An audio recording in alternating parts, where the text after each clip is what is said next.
Bem-vindos a todos, né, nessa sessão. Começamos aí essa semana intensa de apresentação e trocas de experiência. Então, Gustavo, você tem 15 minutos, e se você quiser já pode começar a sua apresentação. Eu vou marcar aqui também. Tá, já lancei. Bom, eu vou falar da exposição comemorativa do cinquentenário da imigração italiana ao estado de São Paulo. Né? Na verdade, vou passar aqui para frente, o meu artigo e a minha apresentação, na verdade, já tem um caráter bem objetivo, né? Que é, de fato, apresentar as estruturas, os aspectos compositivos e até certos pontos, alguns aspectos de programação da exposição comemorativa do cinquentenário da imigração italiana ao estado de São Paulo, que foi montada em 37 aqui na capital paulista, né? Então, na verdade, o meu objetivo é, de fato, apresentar, né? Até que o meu artigo tem até certa medida um caráter descritivo, né? Porque essa é uma exposição que, e a gente vai ver isso na conclusão, ela até grande medida desconhecida dentro dos grandes estudos, né, da arquitetura nacional. Um outro ponto de ressalva também é que eu usei majoritariamente jornais, né, para fazer esse resgate e tentar compreender um pouco mais esse evento, né?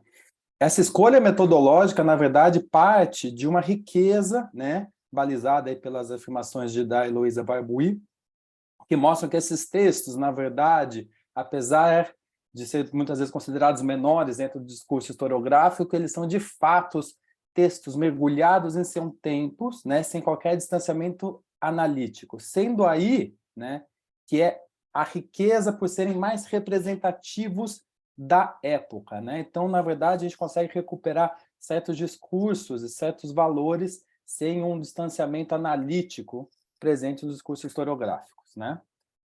Então, essa é a planta geral da exposição. Ela partiu de uma comissão cabeçada pelo jornalista Francisco Pettinati, que recebeu a concessão dos órgãos públicos em 36. O lugar requerido pela organização foi no Parque Dom Pedro II, para quem não é daqui de São Paulo, região central, coração da cidade, né, bem perto do mercado municipal, do centro histórico, e as obras tiveram seu início em 36 de novembro de 36, né, após, então, o apoio tanto do Estado, tanto quanto do município para essa comissão, né? Aqui a planta geral disponibilizada, então a gente vê que ela tinha um acesso pela Avenida do Gasômetro, uma parte principal, aonde ficavam os pavilhões institucionais, né? Então, do Estado, do município e da Itália fascista. Aos fundos a gente tinha da Organização Francisco Matarazzo, de outras empresas, e na lateral a gente tinha os ligados aos temas. Então, muitas vezes ligados aos produtos. O azul, que apresentava produtos de mecânica, eletricidade e iluminação. O verde e o branco, produtos agrícolas. O amarelo, que apresentava transporte, né? Produtos ligados à infraestrutura pública. O vermelho, produtos industriais. E o cinzento, indústria química e alimentícia. Além de tudo isso, ele tinha estruturas de bebidas e comidas e um parque de diversão, que era aqui o Parque Xangai, que ficava no fundo. Aqui ela tinha uma outra entrada secundária. Aqui uma foto presente no Arquivo Municipal de São Paulo, que a gente vê a construção dos pavilhões. Todos os pavilhões eram de estruturas de madeira revestida em placa de estuque. Esse sistema construtivo já era bem presente em pavilhões, sendo que na exposição de 35, lá de Farroupilha, foi adotado o mesmo sistema construtivo. Aqui a gente vê a construção do pavilhão italiano, o do Estado, o do município, e aqui que a gente vai ver o das indústrias Matarazzo. Então, a gente vê o início de uma configuração espacial onde os visitantes chegavam e se davam, de fato, abraçados por esses três principais pavilhões, que eram da Itália fascista, do Estado e do município. Vamos ver, então, agora um detalhe aqui do pavilhão do Estado. Posicionado logo após o pórtico de entrada, né, no eixo central, encontrava-se o pavilhão do Estado. De linguagem associada ao Art Deco, a edificação cobria uma área de 520 metros quadrados e sua estrutura, revestida em argamassa de granito em 3 cores, preto, rosa e cinzento, tomava por referência a bandeira paulista para compor seu escalonamento, e era iluminada técnica e artisticamente por meio de aplicação dos modernos processos para o aproveitamento dos gases raros, neon, hélio, usados pelos estacionamentos Claude de Paris, né? Então, aqui a gente consegue ver, de fato, essa representação, essa adoção da bandeira paulista para o escalonamento, uma técnica, vamos dizer assim, bastante presente no Art Deco, que se eu adotava bastante desse escalonamento para a composição de fachada, né? Aqui mais uma citação, dando um pouco mais de detalhes sobre como era essa estrutura, né? A sua fachada é simples e sóbria, revelando bem a arte que foram ditas pelas em sua composição, né? O interior é decorado com muito gosto, dividido em 3 corpos principais, onde eram apresentados algumas seções dos órgãos estaduais. É importante se ter em mente que a gente, com esse estudo, começou a surgir uma linha, né, de pavilhões paulistas que de fato passaram a adotar cada vez mais essa bandeira, o símbolo da bandeira paulista na composição arquitetônica. A gente vê aqui o pavilhão paulista, na exposição de 35, que é um projeto do Prestes Maia, e esse aqui feito numa outra exposição bem desconhecida, que é do centenário de Carlos Gomes, em Campinas, em 37, que a gente também vê essa adoção da bandeira paulista, né, como elemento compositivo. Do outro lado, a gente tinha o pavilhão do município, né, também de uma linguagem bem Art Deco. Então, ele tinha 30 metros de extensão e uma torre de 28, pintados na cor bege e cinza, de uma feição aerodinâmica. Então, a gente pode traçar um paralelo aí, como seria aquela ideia do streamline, né, aquele modernismo do Deco americano, que tinha uma composição mais assim, dinâmica, aerodinâmica, né, como o Chrysler Building, né, uma influência mais direta dos... Opa, deixa eu correr aqui. Dos elementos dinâmicos de barcos e carros, né? Ela tinha uma planta arqueada de 17 metros de diâmetro. Edificada em madeira, revestidas com placas de estuque e argamassa, o pavilhão apresentava 3 amplos salões, 2 corpos laterais de 6 metros. Seu interior eram apresentados os feitos da gestão do governo do prefeito Fábio Prado, e uma das seções mais desenvolvidas era destinada à Secretaria da Cultura, que tinha por cuidado o Mário de Andrade. Mário, na verdade, com o resgate dessas fontes, a gente vê que ele fez bastante, o pavilhão era bastante rico na questão cultural. Então, tinha as exposições de vários povos, né, vamos dizer assim, várias etnias que compunham a sociedade paulistana na época, né? Tinham shows que faziam todos ocupando o pavilhão municipal. Formando esse espaço, então, naquela praça central, a gente tinha o pavilhão fascista, né? Que era um projeto do arquiteto italiano Ettore Rossi, ligado ao MIAR, né? E que foi feito, então, um projeto para essa exposição aqui. Então, a gente vê como os jornais falavam que tragam mais informações. Uma verdadeira obra-prima da arquitetura moderna, o pavilhão da Itália impressiona pela sua majestosa harmonia dessas linhas traçadas dentro do rumo que o fascismo imprimiu à arquitetura italiana.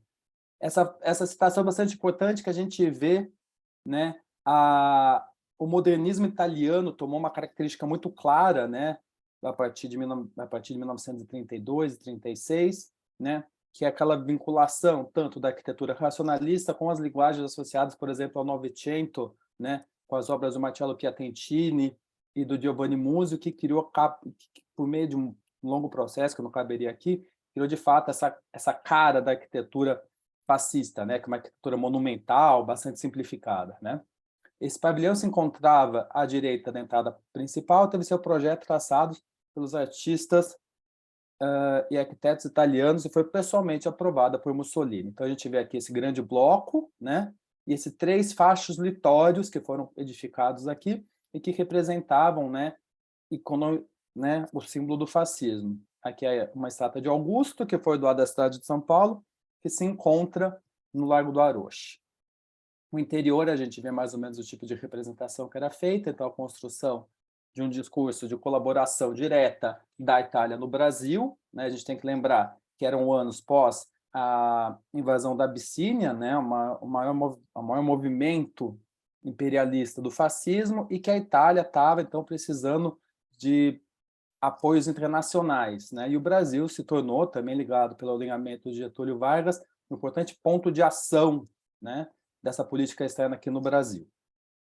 Né? Então, aqui a gente consegue ver gigantescos fáceis utilizados na cor preta. A estátua de bronze de Augusto foi oferecida por Mussolini em São Paulo, será colocada junto à entrada municipal. Né?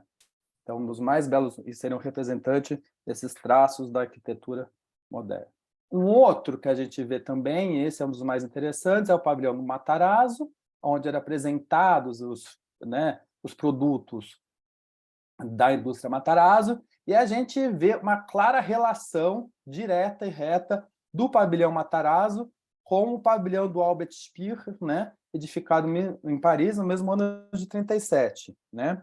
Matarazzo também, que era uma poderosa família ligada de cunho fascista aqui em São Paulo, né? Ele doava dinheiro, na verdade, para o fascismo, então a gente pode ver aí um alinhamento ideológico e arquitetônico também. Gustavo, você tem 5 minutos. Eu estou vendo aqui, vou dar um gás. Um outro aqui a gente vê o pavilhão japonês também, ligados a construtores, a empresários paulistas, e por último aqui um pavilhão bavaro, aonde era ligada à Companhia Antártica de Cerveja. Bom, chegando ao final do mês. As portas da exposição foram abertas no 8 de maio de 37, por meio de uma solenidade conduzida pelo governador Cardoso de Melo Neto. Torna-se necessário apontar e reforçando o aspecto ideológico do evento, que o pavilhão italiano foi reaberto no dia seguinte, no dia 9 de maio. Né?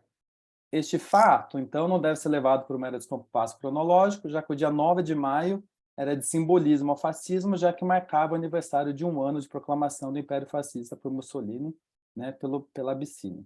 Aspecto esse que se torna ainda mais contundente ao se considerar que a Itália fascista enviou para acompanhar a solenidade de abertura do seu pavilhão um importante membro de sua burocracia, que a gente vê aqui, então, dentro do pavilhão, o governador e o Guido Romanelli, que era um enviado especial, que veio aqui para São Paulo, fez palestras, encontrou todas as importantes personalidades aqui de São Paulo, né, para fazer essa promoção ideológica também do fascismo aqui em território paulista. Bom, então o que a gente vê aqui? Que apesar de gargalo de seu caráter descritivo, né, desse meu texto, ele apresenta a riqueza que foi essa exposição e insere a capital paulista na prática de execução de grandes eventos expositivos. Né? Na verdade, a capital paulista, até dentro desse leque de exposições nacionais, até o momento não se fazia presente. Demonstra-se como nos conturbados anos do entreguerra, exposições locais tornaram-se importantes meios de divulgação política, sendo esses eventos usados, juntamente com a mídia que cobriam esses empreendimentos, como poderoso mecanismo de comunicação ideológica. Outro aspecto de relevância é tocante à produção arquitetônica presente na mostra, que era majoritariamente de composição associada ao aspecto compositivo ao Art Deco e ao Novecento italiano.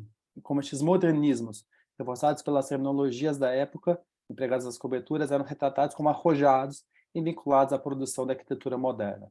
Isso é de importância, né, que a gente consegue, pontos que a historiografia já tem mesmo sendo presente, cada vez mais de encarar o modernismo dentro dessa pluralidade compositiva, né?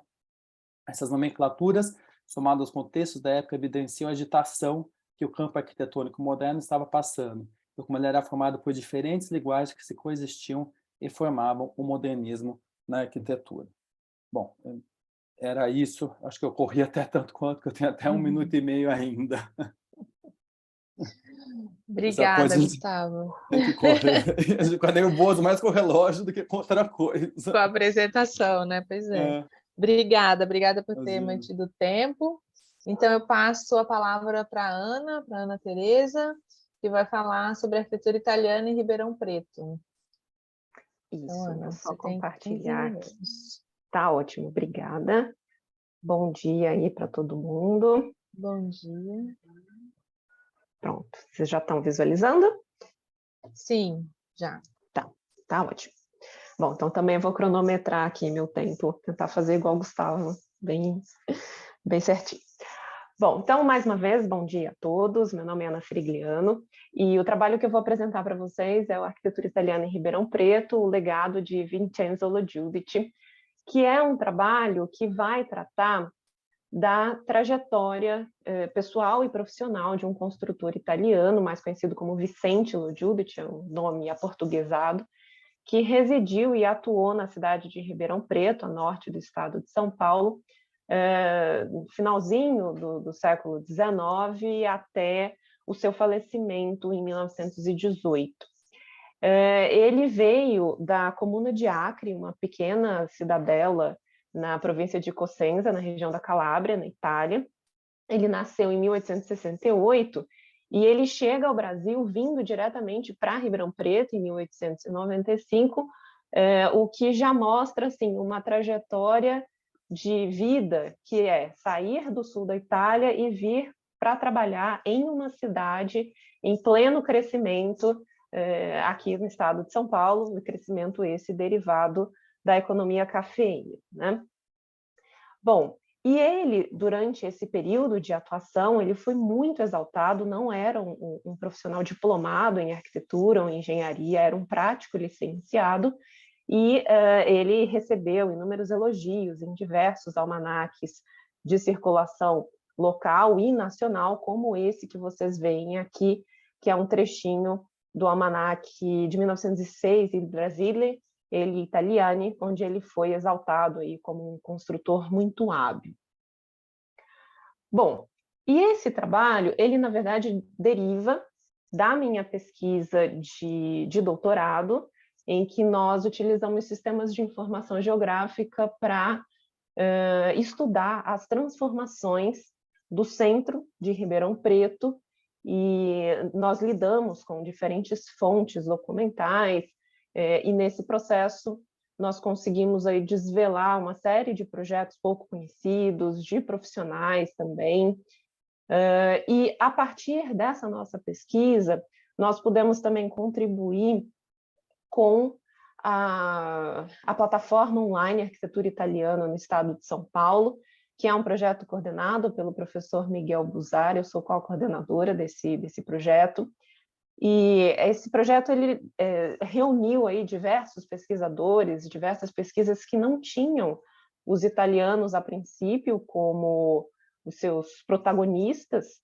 mas pesquisas que, assim como a que a gente vem desenvolvendo, se depararam com esses personagens, com esses profissionais que tiveram uma atuação muito expressiva, embora pouco conhecida e reconhecida pela historiografia. Esse é um projeto, inclusive, que é uma parceria de fomento com o CAU São Paulo. Bom, e mais propriamente em relação ao artigo que a gente apresenta aqui, nós trabalhamos principalmente com fontes primárias, fontes essas que consistem no livro intitulado Relação das Plantas de Construção e Reconstrução aprovadas pela Câmara de Ribeirão Preto, que é um livro que cobre um período de 1902 a 1913, com informações de endereços, de proprietários e dos construtores ou arquitetos envolvidos nessas construções, e também com um acervo de obras particulares do Arquivo Público de Ribeirão Preto.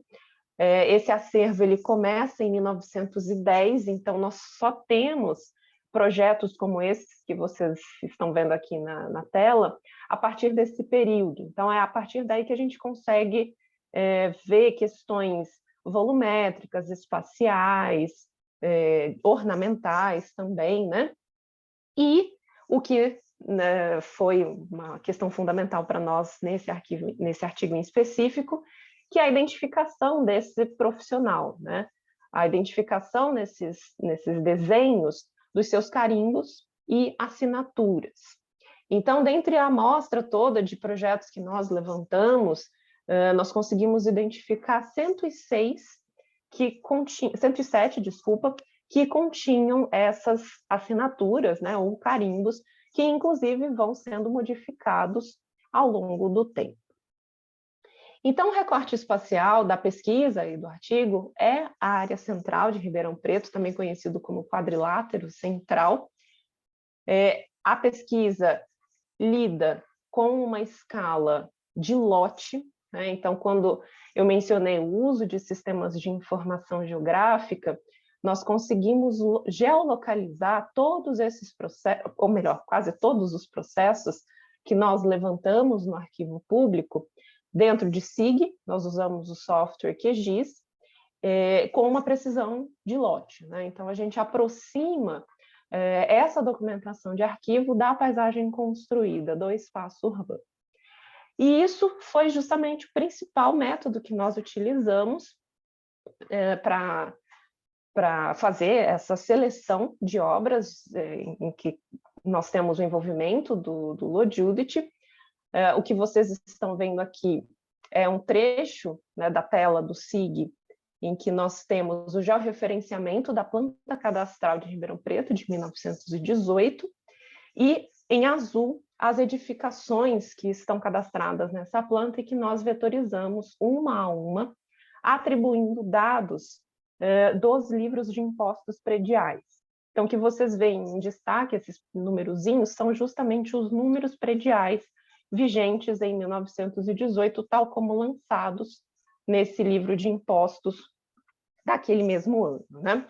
Além desses números, nós também temos como dados cadastrados em cada um desses vetores os nomes dos proprietários e os valores locativos. Isso nos permitiu geolocalizar, por exemplo, processos que continham apenas o nome do proprietário ou que continham apenas o endereço, mas endereço esse que foi aprovado com uma numeração que não corresponde mais à atual. Como nós não temos nenhum registro sobre essas alterações, nós criamos, né, esse sistema. E isso resultou no georreferenciamento de 3.056 processos, aos quais 2.700 e pouco nós temos projetos de arquitetura, desenhos, né, associados.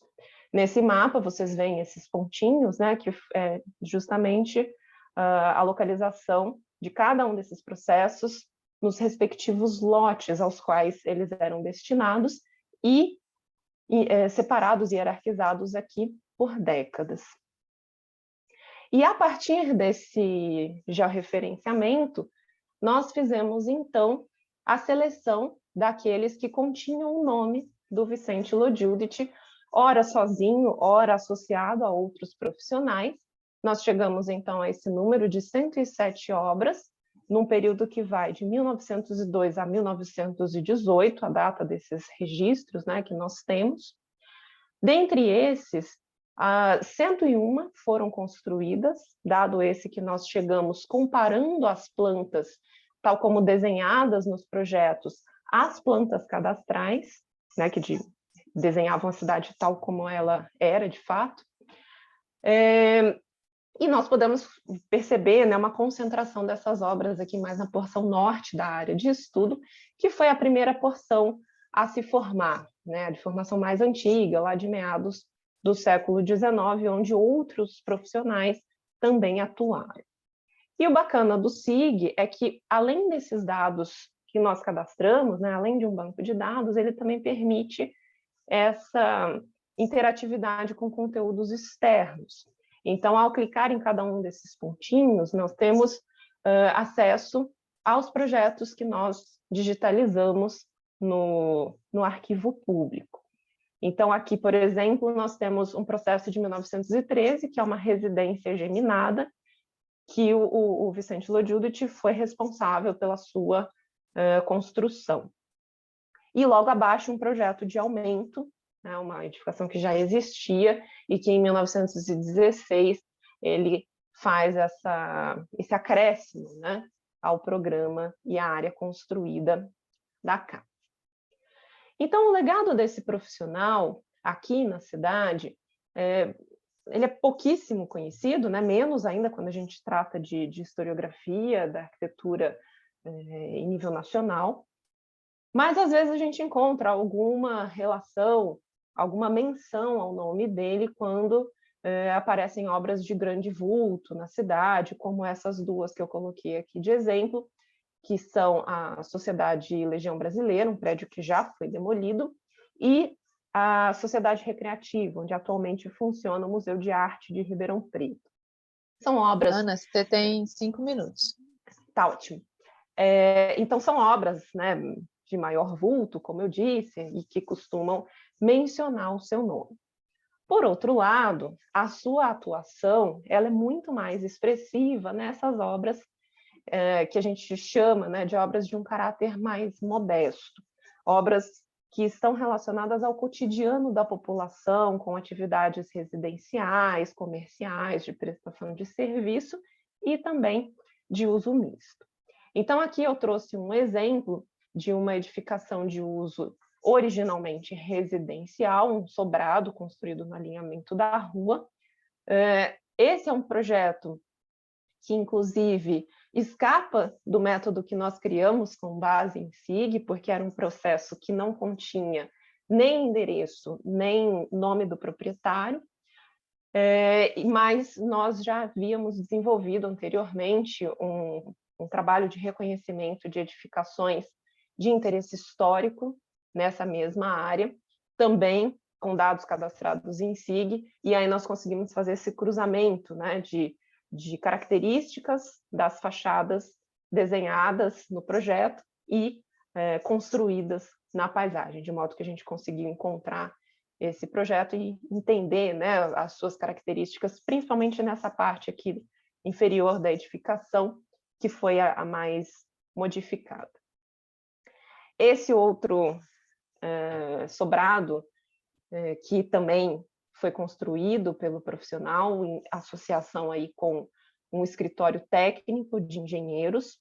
Esse também ainda existe, né, com algumas alterações, e é um exemplo de edificação de uso misto, né, a sobradada de esquina, que é um tipo edilício muito comum na área de estudo e que pode aí encontrar muitas relações com outros profissionais, né?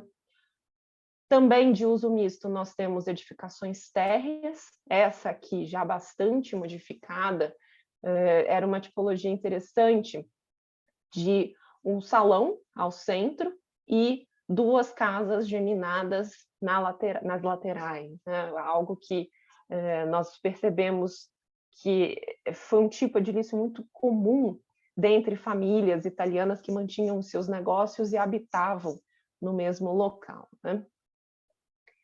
E além dessa atividade construtiva do Logildet, nós também temos uma atividade rentista.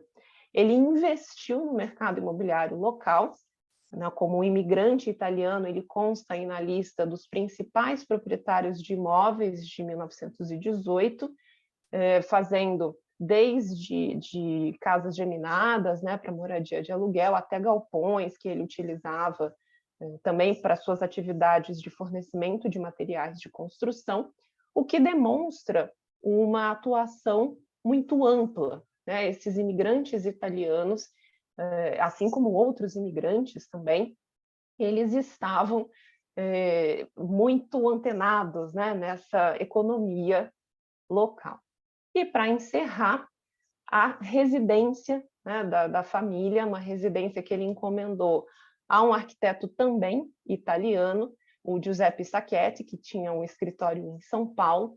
Ele faz esse sobrado de esquina e que, apesar, né, das alterações aí debaixo desse rosa-choque, ainda conseguimos perceber características, elementos, né, presentes no projeto original.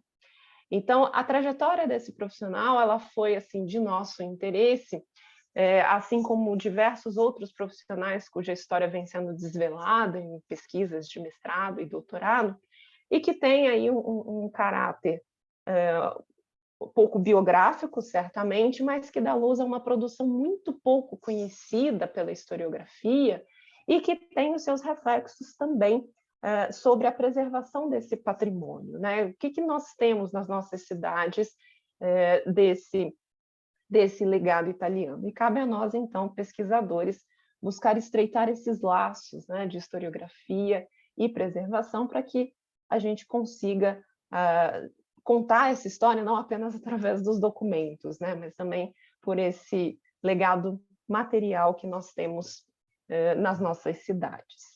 Então, agradeço a atenção de todos, aqui são as referências, né, do artigo, e o meu contato, caso alguém queira aí depois trocar algumas ideias. Muito obrigada, pessoal. Obrigada, Ana. Então, vou passar a palavra para a Milena, que vai falar sobre outra contribuição também da imigração no Brasil, né? Agora a contribuição da imigração imigração alemã. Então, Milena, você tem 15 minutos, e aí quando estiverem faltando 5 minutinhos eu te aviso, tá bom? Tá bom. Obrigada. Tá compartilhando, né, certinho? Sim. Então tá. Bom dia, pessoal. Eu trago aqui, então, a apresentação do artigo que fala sobre a cultura alemã e o patrimônio construído no Rio Grande do Sul, as manifestações da arquitetura em Chaimel, em Cerro Largo.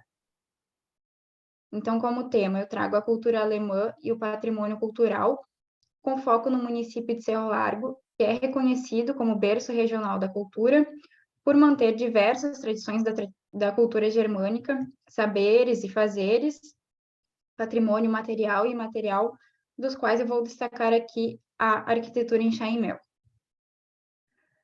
O município de Cerro Largo se encontra, então, na região noroeste do Rio Grande do Sul, foi fundado em 4 de outubro de 1902 e conta com uma população estimada em média de 14 mil habitantes.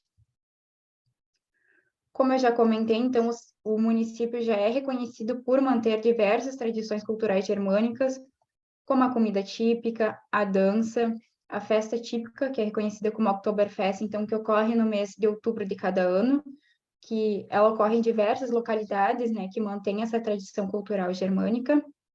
E vou destacar aqui, então, a arquitetura com a técnica em Chaimel.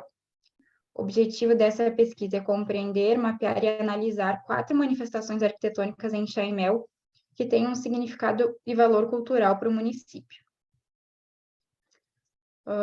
Em referente à metodologia, eu fiz, então, uma pesquisa bibliográfica com levantamento, sistematização e análise de livros, artigos, dissertações e teses, e principalmente um material documental, então, sobre o município. Fiz também a pesquisa iconográfica, fazendo levantamento, então, em periódicos, livros antigos e principalmente em loco, fazendo, então, as fotografias dessas residências que eu vou apresentar. Por fim, parti para uma análise mais prática da presença do enxaimel no processo de colonização do município, a consolidação e a transformação da localidade por meio de 4 edificações mencionadas, que se encontram, então, na região mais central do município. Trazendo um breve histórico para localizar, então, foi na passagem do século XIX para o século XX que se teve esses intensos processos de imigração da Europa, então, de diferentes povos migrantes, principalmente a partir de 1824, que eles buscavam ocupar novos espaços que eram considerados estrategicamente importantes, então, que eram próximos a fronteiras, próximos a rios e que, consequentemente, tinham terras férteis. E atrelado a isso, também estava o intento do branqueamento da população, então eles buscavam trazer esses migrantes europeus, também a abolição da escravatura, que acarretava na busca por uma mão de obra barata, e também períodos de guerras e ocorrências de epidemias. Já foi no período a partir de 1880, que é conhecido como uma segunda fase de colonização aqui no estado, que ocorreram algumas migrações internas. Então, já foi alguns imigrantes que se encontravam na região de São Leopoldo, que vieram aqui para Cerro Largo, então, em 1902, quando a cidade foi fundada, que foi impulsionada principalmente por uma associação privada de agricultores, chamada União Colonial, ou, na língua alemã, Bauernverein, que fundou a então colônia Cerro Azul, atualmente cidade de Cerro Largo. Nas particularidades da arquitetura em Chaimel, então, que é essa forma de expressão material, eu busquei destacar nessa pesquisa que principalmente não é uma representação ou uma importação do enxaimel da Alemanha, mas que aqui, com as técnicas que eles conheciam e com as matérias existentes, eles fizeram várias adaptações. e também que o enxaimel não se trata de um vocabulário arquitetônico ou de um estilo arquitetônico, mas que é uma técnica construtiva. Trago aqui, então, uma imagem de uma residência e também um esquema sobre essa técnica construtiva, que tinha principalmente o uso da madeira como estrutura e que era preenchida ou com madeira, ou adobe, ou também pedra, principalmente aqui nessa cidade. A utilização das pedras nas fundações, a fim de evitar a umidade. Elas eram geralmente quadrangulares, e a estrutura básica, então, eram esses freixais, esses baldrames e esteios verticais e horizontais, e também esses contraventamentos diagonais. E todo esse travamento de madeira era preenchido com adobe aqui na cidade. E também destaque para telhados com 2 ou 4 águas e grandes inclinações. Uma das residências que eu trago, então, é essa residência da família Zorzo, que a gente pode ver principalmente, então, a relação dessa inclinação do telhado, os eixos estruturantes horizontais, verticais e diagonais, que também tinha uma característica de ser demarcados com uma pintura de coloração diferente ou mais forte da que a da residência. O preenchimento aqui com tijolos maciços de barro cozido. As esquadrias também eram de madeira, então era um material que era muito abundante na época. E também já é possível perceber algumas construções anexas posteriormente que já não se encontram na mesma configuração dessa técnica construtiva. Outra residência é a residência da família Ion, que é possível também perceber esses esteios verticais contínuos, que eles se encaixam nesses baldrames horizontais e unidos por esse contraventamento diagonal. Mais uma vez, o destaque desses contraventamentos e dessas estruturas em outra cor, a inclinação do telhado aqui em 4 águas, portas e janelas em madeira, mais uma vez, e também algumas construções anexas, como a garagem e também essa demarcação do acesso principal. A residência da família Schneider, a gente também percebe esse destaque do telhado com uma cumeira mais elevada, nesse caso, apresentando uma inclinação de 2 águas. A vedação aqui não ficou bem clara, entre taipa ou tijolos. Também portas e janelas em madeira, e também uma característica principalmente dessas residências mais coloniais, que eram dispostas sobre o alinhamento das vias, então nesse limite dos terrenos. E uma questão que foi incorporada aqui no sul, que foi a incorporação dessas varandas, que teve principalmente uma influência em relação às diferenças climáticas daqui ao que eles conheciam, então, da Alemanha. Outra residência, que se encontra mais na região central, é a residência da família Bulling, que se encontra bastante degradada e descaracterizada, mas que foi possível perceber algumas dessas características. Aqui não estão demarcadas em outra cor, e é possível perceber que ela já sofreu bastante diferenças. Então, esses esteios verticais contínuos, é possível perceber que eles se encaixam nesses baldrames horizontais, e esse contraventamento diagonal. O reboco e a pintura já são bastante descamados, mas é possível perceber esse preenchimento com o tijolo maciço, e também a descaracterização posteriormente com o uso de outra madeira. Então, como eu mencionei no início, destacar que principalmente não é uma representação dessa técnica da Alemanha, mas que ela sofreu transformações e adaptações, principalmente em relação às condições climáticas conhecidas e aos materiais disponíveis. Além, sobretudo, de questões culturais, principalmente com a influência de outras etnias e povos imigrantes que se encontravam nessa região, principalmente povos italianos e poloneses. Então, algumas adaptações que foram observadas em relação às coberturas. Trago aqui uma imagem de algumas edificações que se encontram na Alemanha. Então, eles tinham essas coberturas com uma inclinação muito mais significativa do que foi possível perceber aqui na região, que criavam também esses sótãos e mansardas nesse próximo pavimento, né, que era possível com essas coberturas mais inclinadas. Isso não foi visto aqui na região do Rio Grande do Sul, mas também, diferentemente de lá, foram incorporadas, como eu mencionei anteriormente, essas varandas. Para concluir, então, essa pesquisa é resultado do meu trabalho de mestrado, que está em desenvolvimento, então, que busca principalmente trazer o debate para essa necessidade de registrar, de valorizar e perpetuar esses valores culturais da imigração alemã na localidade, que esse resgate ele vai ao encontro do espírito germânico que os munícipes e os turistas demonstram, principalmente nesse período festivo, mas então buscar perpetuar essa memória desses saberes e fazeres acerca do patrimônio construído para além desses patrimônios imateriais.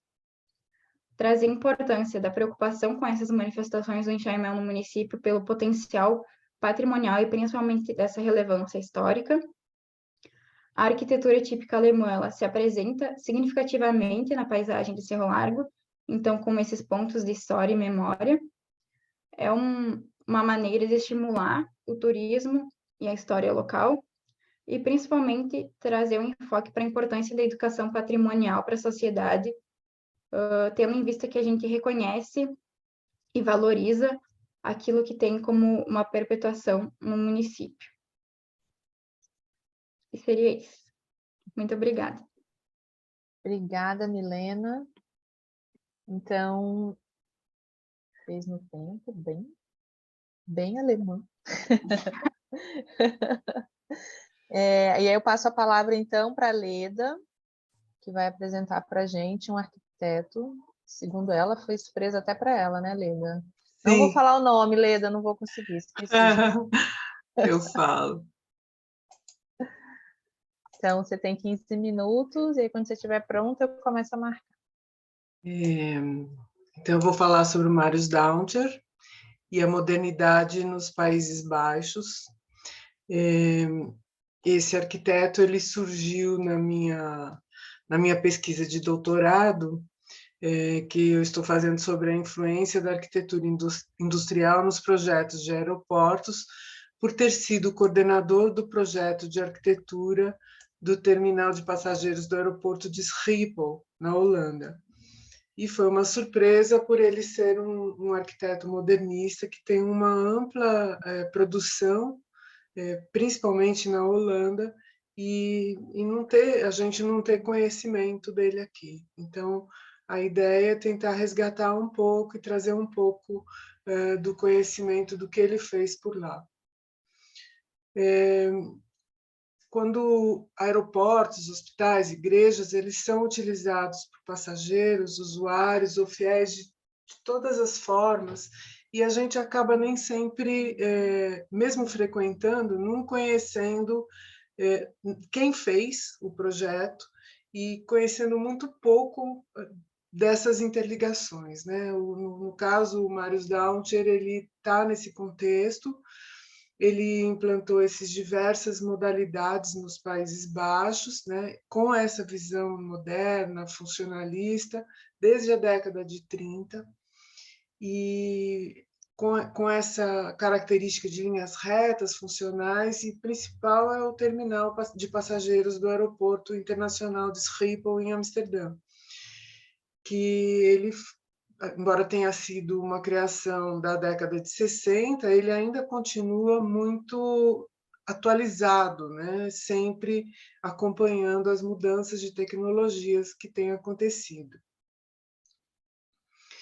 Então, ele surge numa época onde existia uma confluência de diversas correntes na Holanda.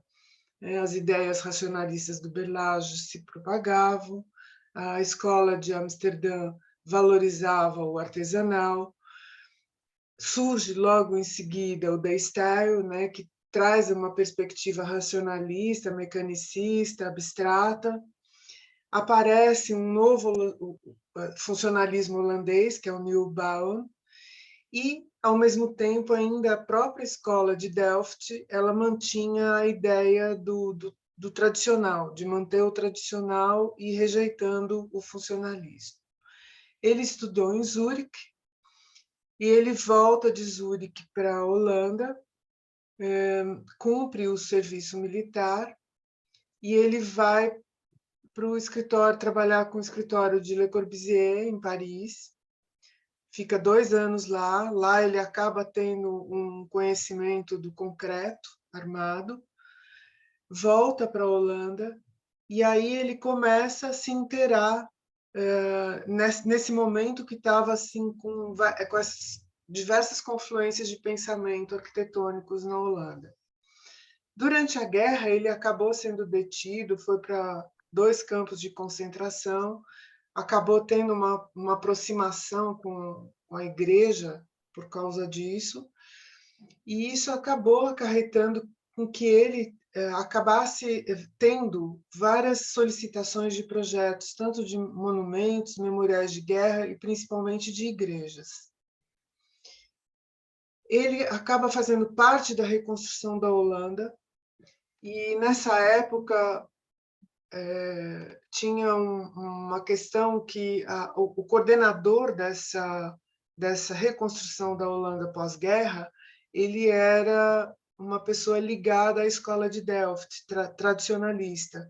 Então, foi muito complicado aplicar os conceitos modernistas na reconstrução, nos projetos sociais. Eles acabaram acontecendo mais nos projetos privados. E aí a ideia dele era sempre construir com coração e alma. Então havia muito para ser reconstruído, né? Estava a Holanda inteira destruída, né, no pós-guerra. E ele projetou, então, diversas tipologias de edificações nessa reconstrução também, como residências institucionais, escolas, monumentos, igrejas, hospitais, indústrias, sedes de bancos e aeroporto. Em geral, são edifícios abertos, muito acessíveis ao cidadão, e que tornavam visíveis essas mudanças sociais que estavam ocorrendo, com a intenção sempre de harmonizar a técnica e a estética. Um dos projetos relevantes de igreja, e que já mostra que sai do convencional, é essa igreja de Krauskerk. Tem uma planta que ela é um quadrado, com todas as paredes laterais sinuosas, e elas são preenchidas com essas janelas quadriculadas, por onde atravessa a luz. Né? Cria essa atmosfera mística, mas também tem uma ligação com o que ele aprendeu lá, com Le Corbusier, né? Desse tratamento com a luz. Aqui tem 2 fotos, uma externa e uma interna, mostrando essa ambientação criada com a luz. Mais para frente, 10 anos depois, e ele construiu outras igrejas nesse intervalo, uma outra que é bastante icônica é essa Thomas Kerk, que já é uma linha completamente já bem funcional, né? Bem linear. Ela existe, tem uma planta retangular, as fachadas são envidraçadas, e continua com a ideia da ambientação com a luz, mas já de uma outra forma. Aqui a gente pode perceber também uma influência da arquitetura japonesa, que ele também agrega nos projetos que ele faz, e tanto internamente quanto externamente a gente vê que tem esse tratamento tão linear e funcional, né? E ligado à luz. Bom, ele se associou ao arquiteto J. Ista, e junto eles fizeram vários projetos de hospitais. E eles, inclusive, trouxeram muito conhecimento e inovações nesses projetos de hospitais. Projetos de hospitais que têm tanto a logística, a forma de implantar os hospitais, quanto tecnologias mesmo, né? Criar um segundo piso, um piso técnico, onde pudesse fazer instalações mais alteráveis, né?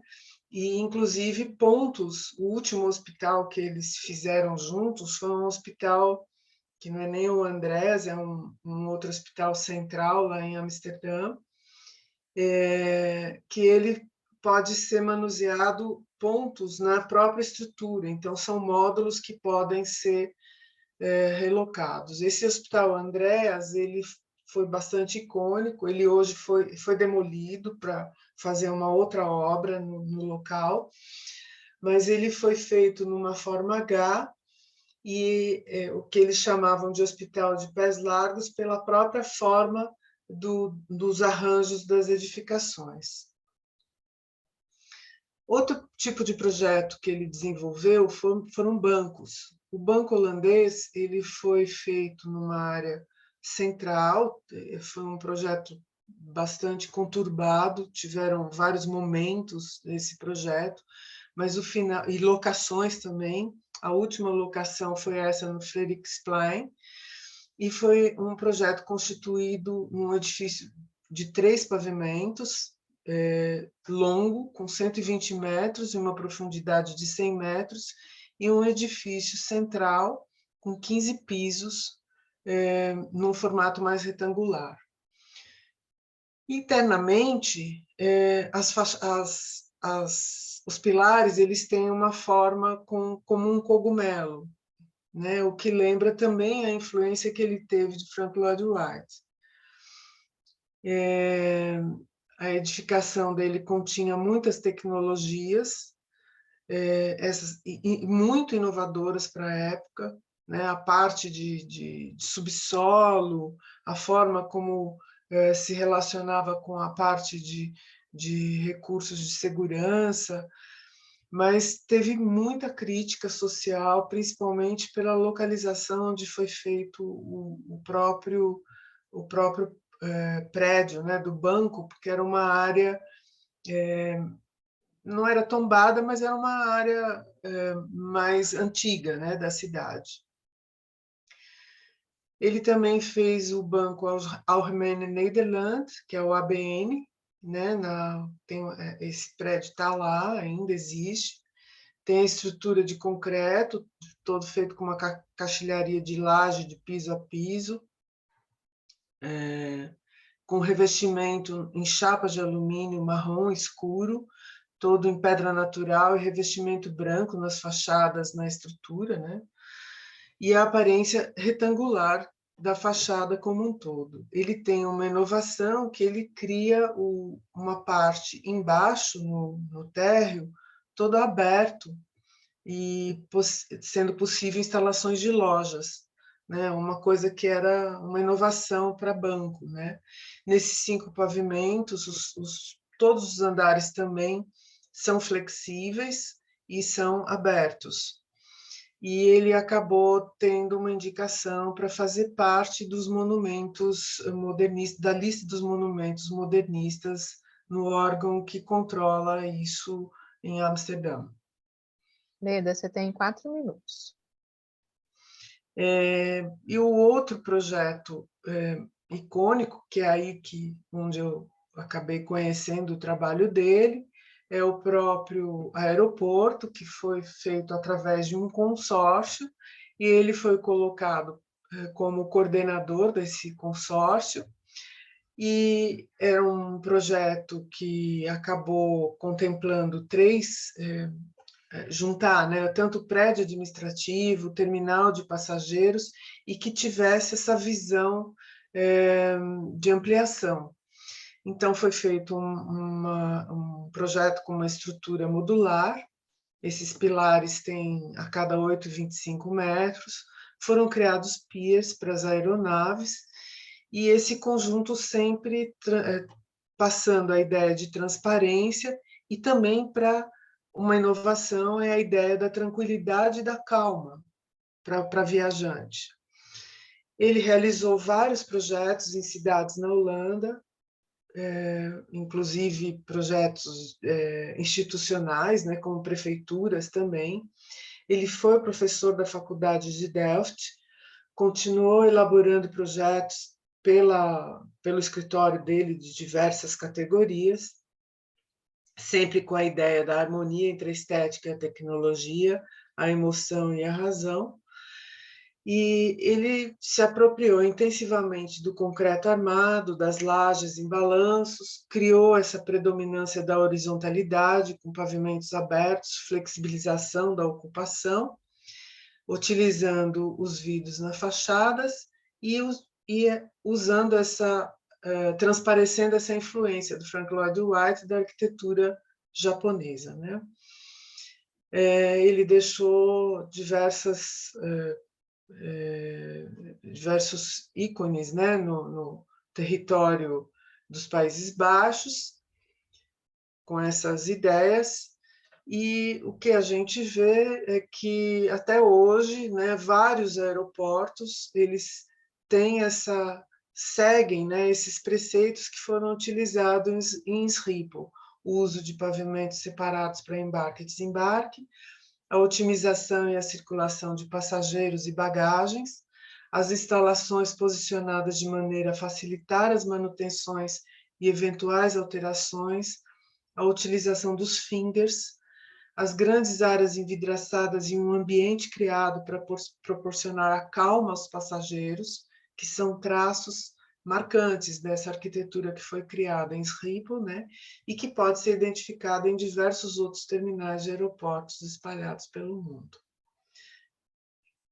Então, aqui minhas referências e meus contatos. Eu agradeço. Obrigada, Leda. Então, acho que a gente pode passar para a nossa última apresentação, que é a Jasmine e o Miguel, que eu não sei se está aí, se vai apresentar, mas é a questão nacionalista e a construção do modernismo brasileiro. Então... Isso. Eu que farei a apresentação. Vocês Tá podem conferir se eu estou compartilhando? Tá tudo certo. Tá em tela cheia? Tá em tela cheia. Tá certo. Deixa eu só colocar aqui meu tempo para eu não me perder. Então, bom dia, pessoal. Me chamo Jasmine, sou doutoranda do Instituto de Arquitetura e Urbanismo na Universidade de São Paulo. Vou apresentar o trabalho chamado A Questão Nacionalista e a Construção do Modernismo Brasileiro, que é de autoria minha e do professor Miguel Buzar.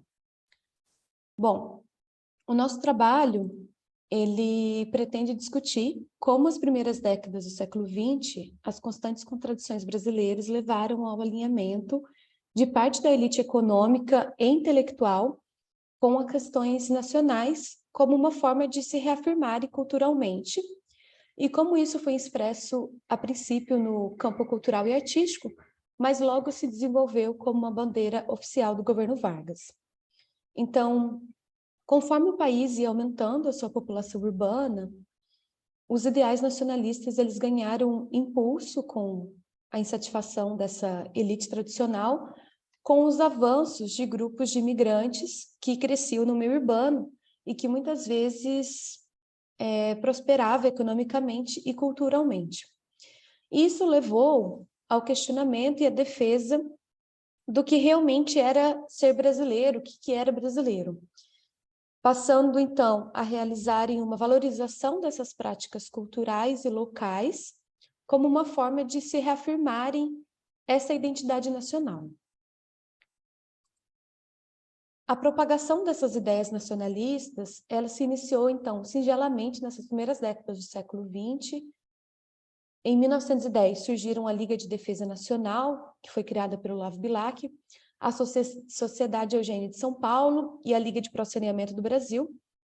Entretanto, a popularização dessas preocupações de cunho nacionais, elas se propagaram principalmente através dos meios artísticos.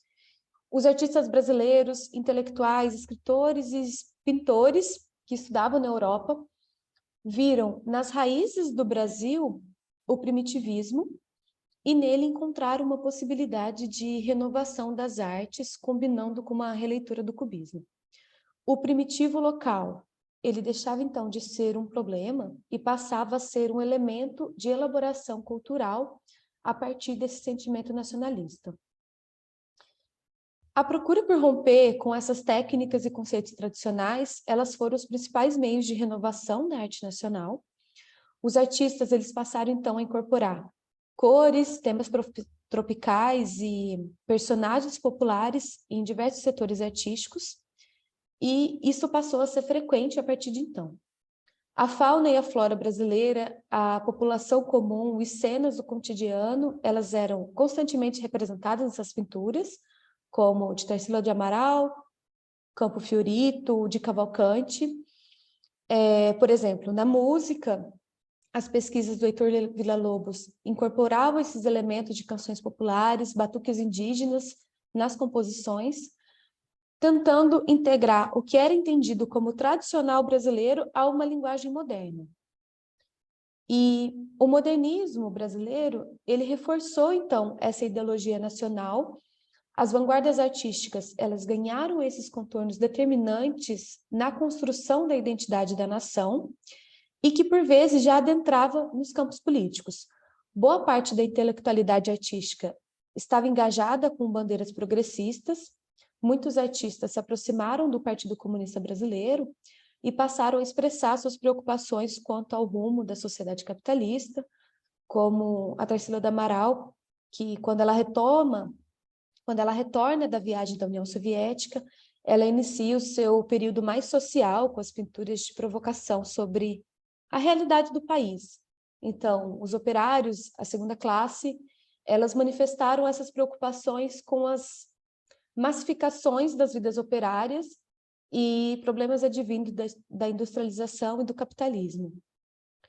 Uma figura que foi muito importante, né, como a gente sabe, Cândido Portinari, ele teve um papel marcante nessa retórica que, por vezes, foi contraditória.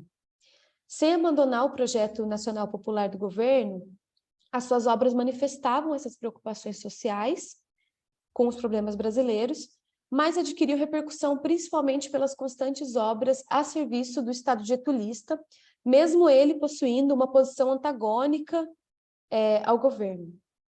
Então, ao Estado, ele prestou esse serviço de modernização da cultura brasileira em uma representação do povo que era legível para as massas.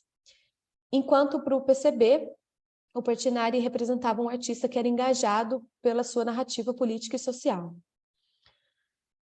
Os ideais nacionalistas, eles foram então adotados por ambos os lados políticos, mesmo que de formas distintas. Tanto os intelectuais à esquerda, pelos renovadores culturais, como o movimento antropofágico, mas também pela direita verde e amarela, que era ligada aos conservadores da ação integralista. Em ambos os lados havia confirmação das necessidades da afirmação do que fosse nacional. E esse dinamismo, claro, foi aproveitado pelo governo. As principais ações do Estado, elas tentaram construir essa identidade nacional, baseando-se na tentativa de uniformizar o que era entendido como cultural brasileiro, incorporando algumas medidas de alinhamento de costumes com os meios educacionais. Então, construir essa identidade nacional passou a ser entendido como uma necessidade num país que era muito regionalizado, em um amplo território, e que possuía uma mistura de raças, de etnias, de culturas, e que ainda estava com essa imigração em vigor. Então, entre a distinção do que era a comida tipicamente brasileira, a música típica e ainda o homem típico, o mestiço, foi preciso também estabelecer quem seriam os heróis nacionais que se tornaram elementos estratégicos para compreender essa nação. A literatura ela foi fundamental com a criação dessas figuras romantizadas, como o anti-herói Macunaíma, do Mário de Andrade, mas também a criação desses heróis nacionais e geográficos, como os bandeirantes, né? Então, para o Estado, a linguagem ela também tinha um papel importante. Uma das ações para criar essa nação moderna também estava em ser uma nação letrada ou, no mínimo, não analfabeta. Então, diminuir o déficit educacional e realizar a unificação dessa linguagem teve um papel muito importante para consolidar o projeto de nação. Havia muita discrepância entre a linguagem falada e a escrita, e ainda diversos dialetos em todo o território brasileiro. E o Estado ele se empenhou nesses projetos educacionais para a construção dessa nacionalidade. No plano pedagógico do Gustavo Capanema, havia a intenção de realizar uma erradicação das minorias étnicas, linguísticas e culturais do país. Esse sentimento nacionalista, ele também adentrou nas discussões e disputas arquitetônicas. Novamente, o Ministério da Educação e Saúde teve um papel preponderante. Nas principais capitais brasileiras, as edificações da aristocracia, eles adotavam esse vocabulário de influência francesa, italiana e germânica, e esse ecletismo, toda essa diversidade arquitetônica, elas passaram a ser vistas como estilos importados e impostos pelos imigrantes. Então, para muitos intelectuais, essas linguagens arquitetônicas não correspondiam às aspirações da modernidade brasileira. E buscando reconhecer esses valores do que era tradicional e do que era nacional, a pergunta o que era a arquitetura brasileira voltou a rondar essas discussões. A partir desses questionamentos, o neocolonial ele ganha espaço na maioria das cidades, tinha Ricardo Severo e José Mariano Filho como seus defensores. O Severo ele defendia a necessidade de valorização do estudo da arte colonial para se criar uma matriz da arte nacional. Mas foi principalmente o ativismo do José Mariano, o maior incentivador dessa arquitetura neocolonial, que foi assim denominada por ele, né? Inclusive, foi essa arquitetura apresentada na Semana de Arte Moderna de 1922, enquanto os outros meios artísticos procuravam romper com os conceitos tradicionais, a arquitetura que foi apresentada no evento buscou justamente no tradicional representar o novo, representar essa modernidade. Mas ainda nas primeiras décadas do século XX, o neocolonial ele entra em disputa com o modernismo no debate de ideias sobre qual seria essa arquitetura que representaria não só a modernidade, mas a própria identidade nacional do país. Nesse embate, como a gente sabe, a arquitetura moderna saiu como vitoriosa e, apesar do pioneirismo do Achave Chique em São Paulo, a arquitetura moderna ela ganha destaque ao encontrar no Estado o maior campo de atuação, engajando-se na construção dessa identidade nacional. Assim como o MESP teve um papel importante na construção dessa nacionalidade com as propostas do Campanema e do Mário de Andrade, foi também por meio dele que a arquitetura moderna se associou a essa questão nacional. Como se sabe, o edifício ele ficou conhecido como a principal obra moderna brasileira, com esse projeto que combinava os 5 pontos da arquitetura moderna, com soluções nacionais, e que também trazia nas suas paredes Portinari como uma representação da união da arte moderna brasileira. O alinhamento da arquitetura moderna com a construção desse Estado-nação se apoiava, então, nas aspirações pela modernidade, e nessa formulação o Lúcio Costa foi uma figura fundamental. As suas ideias buscaram, no passado tido como colonial, os princípios para a legitimação da arquitetura moderna brasileira, justificando historicamente as formas e os materiais, como quando ele traça uma relação entre as construções de pau a pique com o concreto armado. Jasmine, você tem 4 minutos. Tá bom, obrigada. Ainda que isso fosse um recurso na disputa contra o neocolonial, essas comparações elas contribuíram para a construção de uma linguagem arquitetônica que, em alguns casos, se tornou representativa dessa identidade nacional.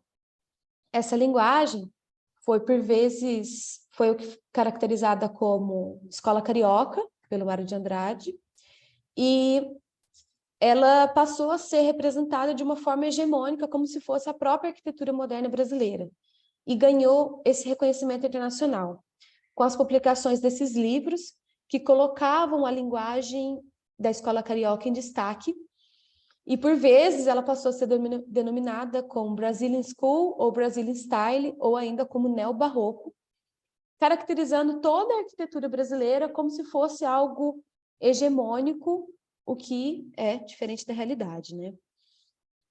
Então, a combinação dos componentes de matriz lusitana, como o uso de azulejos, por exemplo, combinado com esses 5 pontos da arquitetura moderna do Le Corbusier, e recuperando elementos de culturas populares e aí, vegetação nativa, arte que representaria o povo brasileiro, todos esses elementos ampararam a criação de uma linguagem que caracterizaria a identidade de um país moderno.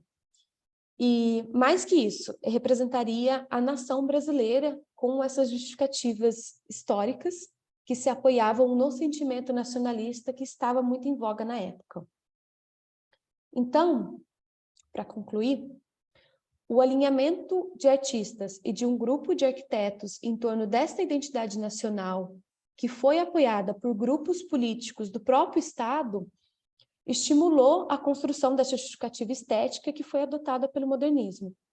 E a criação do que fosse brasileiro buscou referências até mesmo em locais que eram regenerados pela própria elite política e tradicional. Realizou, por vezes, diversas anulações, porque incorporou fragmentos de algumas culturas em detrimento de outras, e, por vezes, aspectos foram forjados em prol da busca por essa identidade brasileira. Mas, ao contrário do que essa historiografia fez supor, o desenvolvimento da arte e da arquitetura moderna no Brasil foi múltiplo. E a construção de uma linguagem como homogênea, ela deixou de lado vários questionamentos e o reconhecimento de uma grande produção. Pessoal, é isso. Agradeço pela atenção. Deixo aqui os meus contatos. E aqui estão algumas referências. Muito obrigada. Muito bem, obrigada, Jasmine. E aí agora, depois de todas essas apresentações, né, super interessantes, então a gente deu uma volta, né, em tudo que contribuiu para a construção do que a gente tem hoje, né, da historiografia da arquitetura no Brasil, né? Eu estava aqui me lembrando de uma expressão que os norte-americanos gostam de usar muito para definir o próprio país, que é esse melting pot, né? Ou seja, esse caldeirão de misturas, e a gente vê um pouco isso, né? Como essas diversas nacionalidades foram construindo, influenciando e sendo influenciadas também na construção do Brasil que a gente conhece hoje, né? E a Jasmine terminou falando dessa multiplicidade, é um pouco o que a gente vê, né? Então a gente começou, né, vendo um pouco dessa influência italiana, né, ou dos estilos internacionais, na fala do Gustavo também, então o Art Deco como faz esse papel super importante na exposição de São Paulo, né, mas também com a influência de arquitetos italianos e para celebrar essa cultura italiana, que é um pouco o que a gente vê na apresentação da Ana, né, e também do silêncio, né, desse apagamento, desse construtor que não era diplomado, mas que influencia grandemente, né, nessa produção arquitetônica em Ribeirão Preto. Depois a Milena, que me deixou super curiosa, porque eu também pesquiso Petrópolis, né, que tem essa influência alemã na sua arquitetura, mas no nosso caso é uma coisa meio estética, então eu queria saber um pouco mais sobre isso, né? A Leda, que descobriu esse arquiteto e compartilhou com a gente também, né, esse arquiteto holandês, e Jasmine, que vem com a questão do o que é ser brasileiro, né, numa época em que a gente vive tantas emoções aí ligadas enfim, ao nosso país. Então, eu queria abrir para perguntas, né? Não sei se o Omar também quer começar a puxar o bonde das perguntas, mas para vocês também conversarem, discutirem, tirarem dúvidas aí da apresentação, a gente tem tempo aí até meio-dia para bater um papo sobre tudo que a gente viu. E aí? Vocês podem abrir os microfones, as câmeras, né? As pessoas que estão aqui assistindo. Aliás, Gustavo, tem uma pessoa que está aqui assistindo, a professora Nilcha Drago, que está ali, que tem uma pesquisa super interessante sobre a exposição de 22 aqui no Rio. Quando eu comecei a ver a sua pesquisa, eu fiquei me lembrando da pesquisa dela. E fui Legal. fuxicar o pavilhão da Itália na exposição de 22 aqui no porque, Rio, na né? verdade, aquela exposição faz parte da minha pesquisa de doutorado, que daí eu abraço outras exposições nacionais, né? Então, na verdade, ela é um recorte bem específico que pega disso. Então, você precisa bater um papo com a legal. Nilcha, que está ali escondidinha. Opa, já vou anotar aqui. Os contatos são sempre bons e necessários. Eu queria fazer uma pergunta para a Jasmine, na verdade, aproveitar já que eu já estou falando, porque você falou do neocolonial, Lúcio Costa, né? E eu queria saber se de fato a gente tem o Lúcio Costa neocolonial, né? Tem a atuação dele, né? Eu queria saber como que você está enfrentando essa questão aí, né? Porque ele foi para Diamantina, né, convidado pelo Mariano, todas aquelas coisas. E também outra coisa que eu também quero perguntar para você é que, na verdade, né, o Ministério do MES, a gente sabe, lá o da Educação de Saúde, teve o projeto vencedor, que foi da Arquimedes Memória, né, que era a Deco, com elementos do Marajoara, e ver como que você está trabalhando isso na tua pesquisa, né? Porque esse nacionalismo também se fez, de fato, nessas outras linguagens modernas, como a gente tem falado do Art Deco. O Art Deco, dentro da complexidade que a gente vê aqui no Brasil o Marajoara, que é uma coisa mais nacional, acho difícil. Queria saber como você está lidando com isso, na verdade. Obrigada, Gustavo, pela pergunta. Então, na verdade, esse trabalho ele vem a partir de um recorte de um dos capítulos que foi tratado no meu mestrado, na minha dissertação de mestrado, em que nós discutimos justamente como essa construção historiográfica ela valorizou essa linguagem, a construção historiográfica da arquitetura moderna brasileira acabou valorizando essa linguagem chamada Escola Carioca. E a ideia era justamente discutir como a gente tem essa fase do Lúcio Costa, né, anterior à Escola de Belas Artes, em que ele faz uma ampla pesquisa sobre o neocolonial, e que depois ele vem justamente tentar justificar a arquitetura brasileira como de matriz lusitana, né, a arquitetura moderna. E isso é um ponto muito interessante, assim, que eu acho que cabe ainda a outras pesquisas, como que foi esse movimento, né, do Lúcio Costa entre as pesquisas do neocolonial e para o moderno. E eu acho que a ideia do trabalho é justamente discutir bastante isso, como que, o seu segundo ponto, como que houve certos apagamentos quando a gente trata como foi construída, né, essa trama sobre o que é o brasileiro, o que é a arquitetura brasileira. E como o moderno passou a ganhar muito mais destaque a partir dessas contribuições que vieram com as construções, com as formulações do Lúcio Costa, com toda essa influência que o Le Corbusier acabou tendo sobre essa linguagem moderna da escola carioca. Espero que eu tenha conseguido responder, mas é algo que realmente a gente precisa bastante discutir ainda, né? Como que esses apagamentos estão influenciando também o ensino sobre arquitetura, né? Sim. Não, bacana. E eu acho que isso, a mesa foi muito legal, a colocação dos trabalhos, porque a gente viu diversos arquitetos que ainda não eram muito reconhecidos e projetos que a gente não conhece, assim, que foram realmente colocados de lado ao longo de vários anos, né?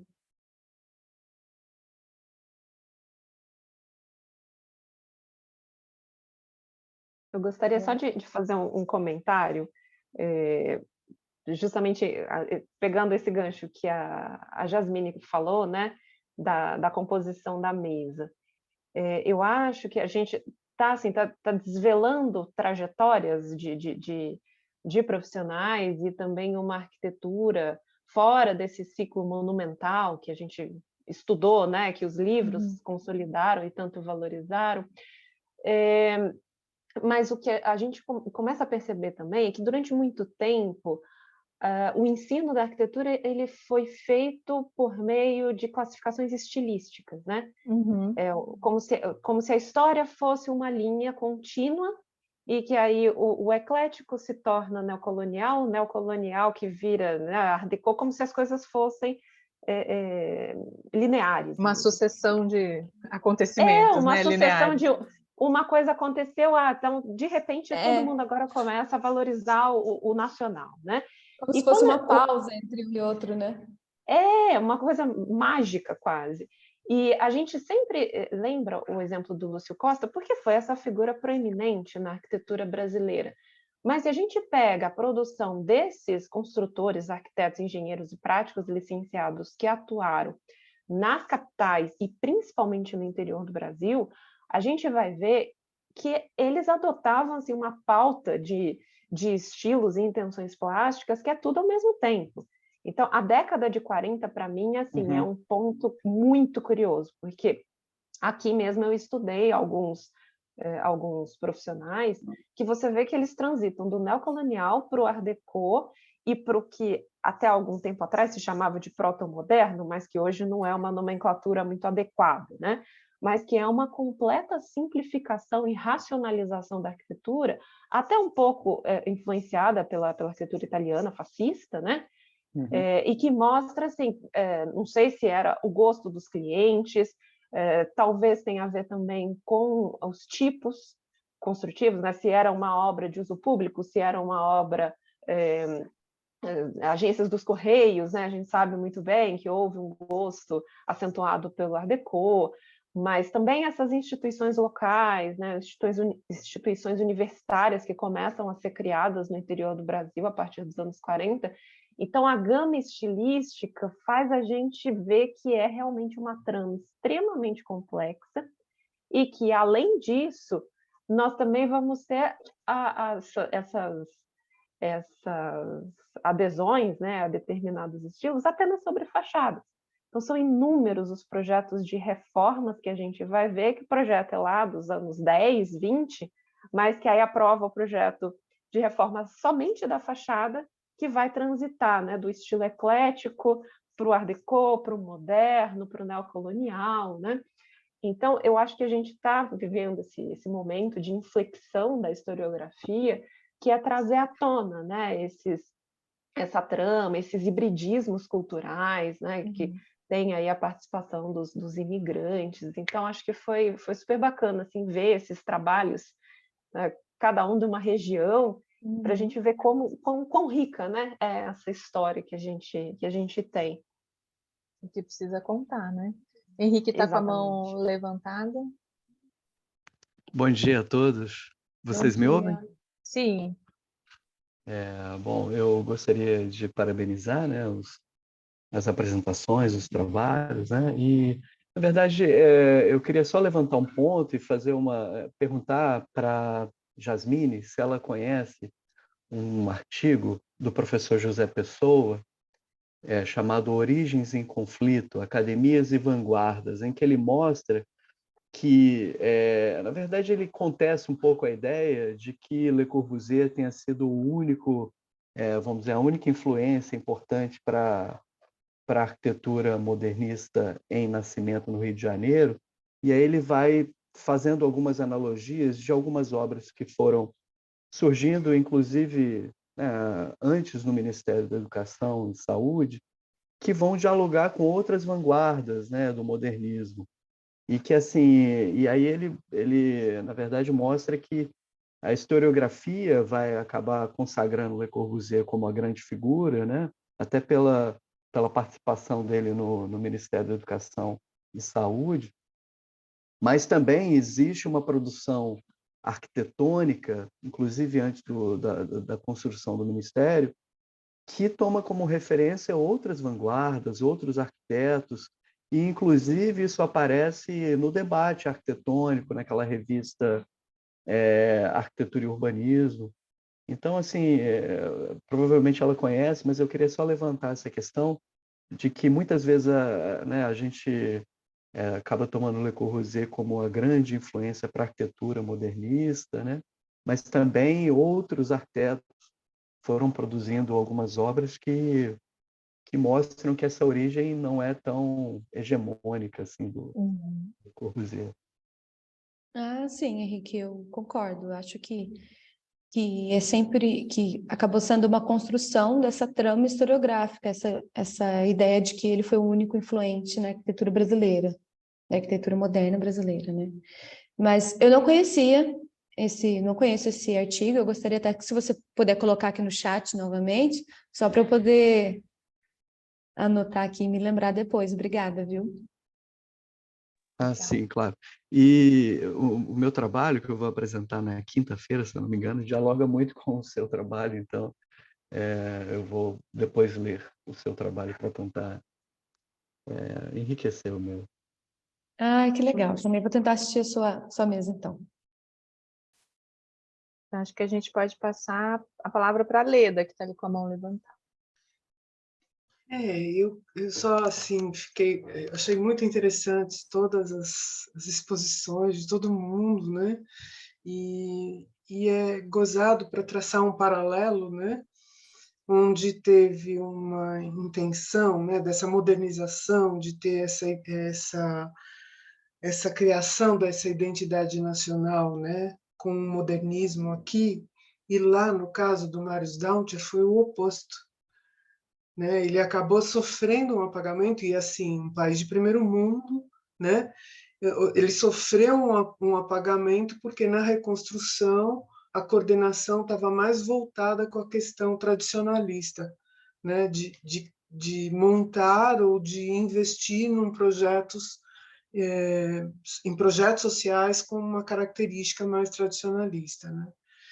E essa característica moderna surgiu mais nos espaços privados mesmo, né? Então, eu só queria fazer esse paralelo, porque eu acho que isso né? Essa relação de um outro ponto de vista ali, né? E o porquê, de repente, o apagamento daquela pessoa, né?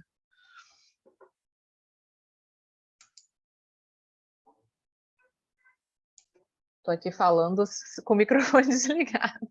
Mas esses silêncios da história são muito interessantes, né? Assim, interessantes porque você vai vendo uma história que a gente precisa contar, né? Recentemente eu sou professora da FAO, FRJ, e a gente recebeu a Ruth Verdesign para uma palestra para os alunos, e ela falou justamente isso para os alunos, né? A história está aí para que vocês contem essa história, né? E a gente vai vendo que uma parte dela a gente não conhece ainda. Não sei se tem mais alguém querendo fazer perguntas. Não, eu só queria fazer um último apontamento, que foi essa discussão que o Henrique levantou. É importante a gente ter em mente que quando o Le Corbusier veio para cá a segunda vez, estava aqui o Marcello Piacentini, né? Que veio fazer a Universidade do Brasil, que era um projeto 1000 vezes maior, né? Então, a gente tem esses embates que estavam acontecendo que a gente não vê. E outras modernidades que estavam sendo exibidas aqui no Brasil, né? Então, a cobertura, ele veio a convite do próprio Gustavo Capanema, que muitas vezes a gente tem a ideia de que ele era, assim, um modernista ferrenho, mas são modernidades que, às vezes, a gente fica mais ou menos em confronto, né, no campo compositivo. Então, acho sempre bom, a gente sempre tem em mente esses duelos que estão acontecendo aí para a gente ter uma visão um pouco mais clara dessa modernidade. E outra coisa, Ana, que você me falou à mente, que essas fachadas que estão, dessas casas populares, que é um tema que também interessa bastante, que eu tenho visto, muitas na época de 30 e 40, são o fortalecimento da mídia seriada. Então, a gente vê revistas de arquitetura, não, às vezes, a Acrópole surgiu lá em 37, mas a gente vê a arquitetura, aquela do neocolonial em 22, tem uma outra que eu não vou me lembrar, arte, alguma coisa, tem lá na Hemeroteca Digital, e que a gente vê essas imagens de, vamos dizer assim, modernidades para pequenas casas urbanas, né? Então, casas deco, que eles chamam de arte novas, casas neocoloniais, e que o pessoal consumia isso e pedia a gosto, né? Sem talvez, essa é uma análise minha, sem uma intenção assim de discussão, o que é moderno ou não, mas sim uma questão de moda, né? Então, não sei, eu tenho descobrido coisas bem interessantes nessas revistas pequenininhas aí. Os catálogos, né, vão influenciando, que era o caso de Petrópolis, né, aqui na região serrana do Rio de Janeiro. A gente tem aqui, além dessa arquitetura, né, e aí no nosso caso era uma imitação, né, e Milena estava falando sobre isso, que a estrutura, né, o enxamel não é um estilo, né, mas é uma técnica construtiva. E no nosso caso, aqui em Petrópolis, é uma imitação, né, porque a arquitetura do imigrante, de fato, acabou se perdendo, né? Mas os bangalôs é muito interessante ver isso, e era uma influência do cinema, das revistas, né? Tudo aquilo que o Lúcio Costa fala contra nesse trecho de artigo que a Jasmine apresentou, né? Ele fala dessa arquitetura influenciada, né, pelo estrangeiro, pelo cinema, incentiva o estudo dessa arquitetura tradicional, né, nacional. E aí eu vou aproveitar que eu já estou aqui e provocar a Milena sobre essa técnica, né, que você apresentou para a gente em Cerro Largo.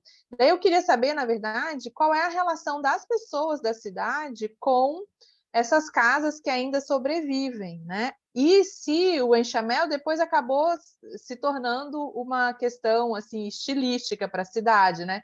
Porque, como você disse, isso tem um impacto, né, na aparência da cidade, na formação da atmosfera da cidade, e do ponto de vista do turismo é um grande atrativo, né? Até a hora que um arquiteto chato conta para eles que é tudo mentira.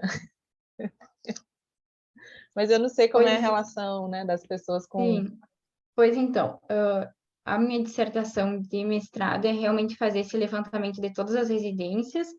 Eu já levantei em torno de 30, que é tanto área urbana quanto área rural. E ainda as pessoas ainda moram nessas residências, assim, e a gente vê, assim, elas sabem que é uma questão histórica, mas elas não reconhecem de fato, entendeu? Não tem esse reconhecimento do município, como eu até comentei na minha apresentação. Por muitas vezes esse reconhecimento se parte na festividade, né? Aquela questão do imaginário da cultura alemã. Mas na questão arquitetônica ainda realmente falta esse reconhecimento. As pessoas não valorizam aquilo como uma estrutura histórica né, Não, que forma a exatamente. cidade. E você percebe que isso depois se replica de uma forma meramente estilística na cidade? Ou todas as que você levantou eram, de fato, um elemento estrutural da casa? Todas as que eu levantei são, de fato, elemento estrutural. Aqui não tem nenhuma representação assim estilística. Interessante. Então, ainda tá lá vivo, né? Sim. Muito legal. Alguém aí quer fazer pergunta? Porque eu tenho outra para fazer, mas é que eu não quero ser a louca do microfone.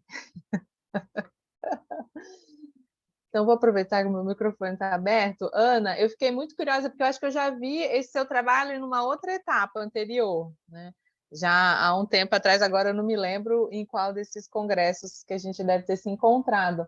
Mas aí eu queria saber, né, o quanto disso está disponível, por exemplo, para a prefeitura, para a cidade, porque você mostra essa questão do site super legal, né, do CAL São Paulo, falando justo dessa contribuição dos italianos para a construção, né, do Estado, isso fica muito evidente, mas o quanto isso ajudou a cidade a se reencontrar com a sua própria, né, história, e o quanto as pessoas, né, um cidadão comum consegue acessar esses dados que vocês levantaram com tanto cuidado. Bom, então, acho que a gente já deve ter se encontrado mesmo, provavelmente. E tem sido muito interessante essas apresentações, porque para cada uma delas a gente amadurece um pouquinho, né, o trabalho. E sempre tem comentários que fazem a gente melhorar, né? Essa questão da disponibilização dos dados é uma questão que sempre surge. E, de fato, a plataforma Arquitetura Italiana, eu consegui pegar, né, os dados parte ainda, né, porque a plataforma é só dos italianos, tem tantos outros, né, imigrantes portugueses, tem de origem alemã também, tem os nacionais, obviamente, mas em relação a esse montante de profissionais de origem italiana, o site é completamente aberto e gratuito, então lá tem a reprodução dos projetos de arquitetura, não só de Ribeirão Preto, né, tem de diversas outras cidades aqui do interior de São Paulo, Limeira, São Carlos, Piracicaba. E aí, em alguns casos, as fotografias das edificações atuais, né, quando elas existem, a gente sempre busca fazer essa correlação com as coordenadas geográficas, então a pessoa consegue, né, interagir e ver exatamente onde que aquela edificação está na paisagem. E nos casos das fichas dos profissionais, em alguns nós temos fotografias e certidões, às vezes certidão de nascimento, certidão, a licença profissional, né? Todos esses documentos estão gratuitamente disponíveis, é arquitalianasaopaulo.ial.usp.br. Agora, em relação aos outros dados que eu consegui digitalizar e já referenciar, eu ainda não ingressei nessa etapa de disponibilização online, né?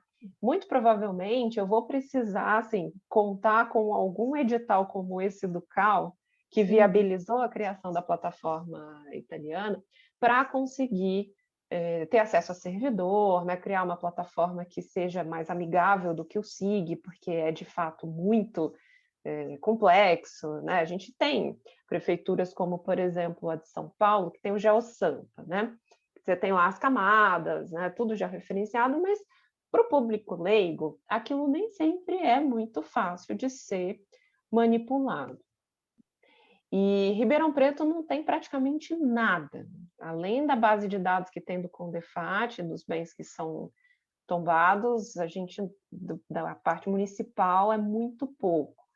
Então, assim que eu acho que isso não vai ser possível de fazer durante ainda o doutorado, vai ter que ser uma coisa assim para um pós-doc, para estudar essas ferramentas de WebGIS, né, que permitem a transferência desses dados para a internet, porque são muitos dados, né? É muita imagem, cada layer do SIG, né, tem que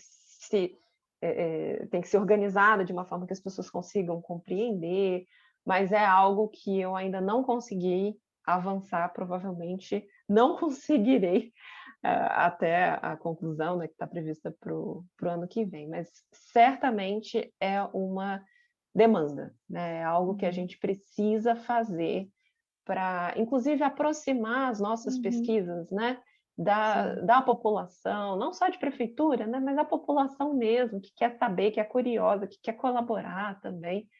Então, isso é algo que eu pretendo fazer, sim, com certeza. Legal. Uma última dúvida, prometo. Ana, tem algum recorte temporal desse levantamento teu? Tem. Eu vou de 1884 até 1949. Por que eu escolhi essas datas? Porque, como é georreferenciamento, eu preciso de base cartográfica para Claro, apoiar os claro. dados, né? Então, eu peguei a primeira planta cadastral de Ribeirão, que é 1884, e 1949 não é exatamente uma planta cadastral, mas ela tem o cadastro dos imóveis públicos. E já mostra a cidade com um tecido, né, bastante diferente em relação ao século XIX. Mas foi em função dos documentos cartográficos que eu defini o recorte temporal.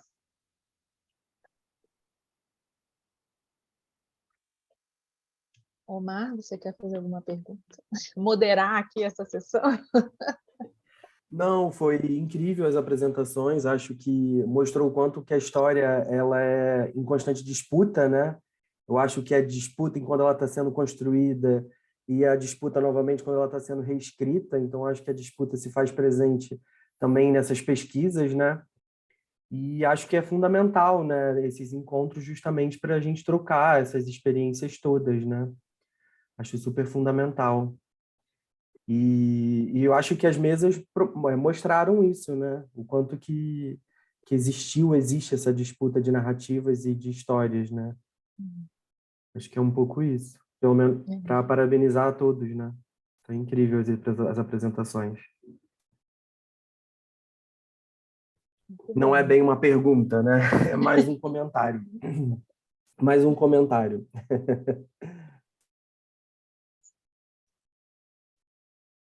Não sei se tem mais alguém querendo contribuir.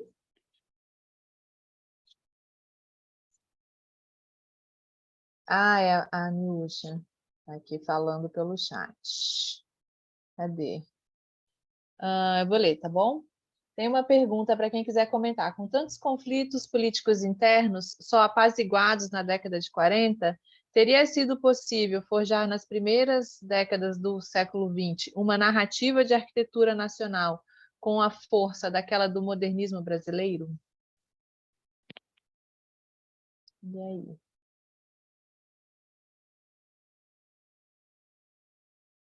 A professora Inês ia ficar quieta, mas aí ela assim ainda causa um estrondo, tá vendo?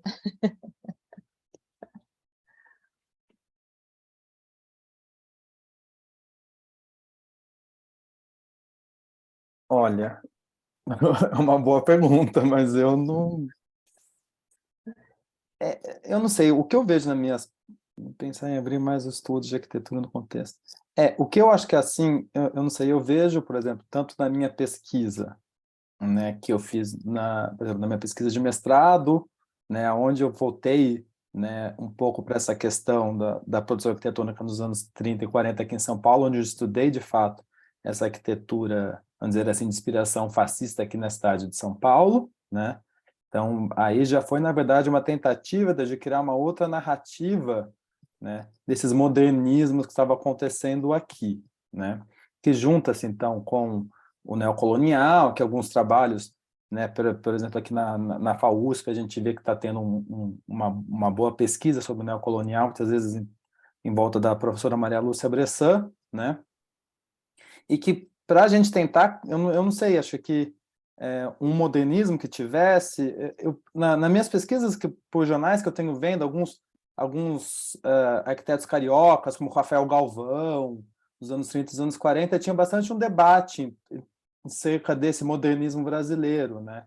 E uma crítica a esse modernismo internacional, né? Muito eles, né, uma questão de terminologias, assim, então uma certa resistência, né, a essa arquitetura estrangeira, vamos dizer assim, do modernismo europeu, que não seria adequado para cá. Então, acho que assim, é mais um exercício de tentar resgatar esses discursos, né, daí que eu sempre reforço o uso desses jornais como potenciais de meios de potencialidade de a gente entrar em contato com certas coisas, porque de fato teve uma série de matérias, jornais chegados à problemática da arquitetura nacional que se voltava de fato a isso, né? Como que seria essa arquitetura moderna dentro do trabalho da Jasmine nacional, mas fazendo contraponto ao neocolonial, que era visto como muito retrógrado, né? Não sei se... Na verdade, eu não respondi, só dei uma opinião, na verdade, mas não sei, acho que tem muita coisa aí para a gente descobrir ainda. Como pesquisadores, como disse a Ana, a gente tem muito trabalho ainda para se fazer, para tentar descobrir, né?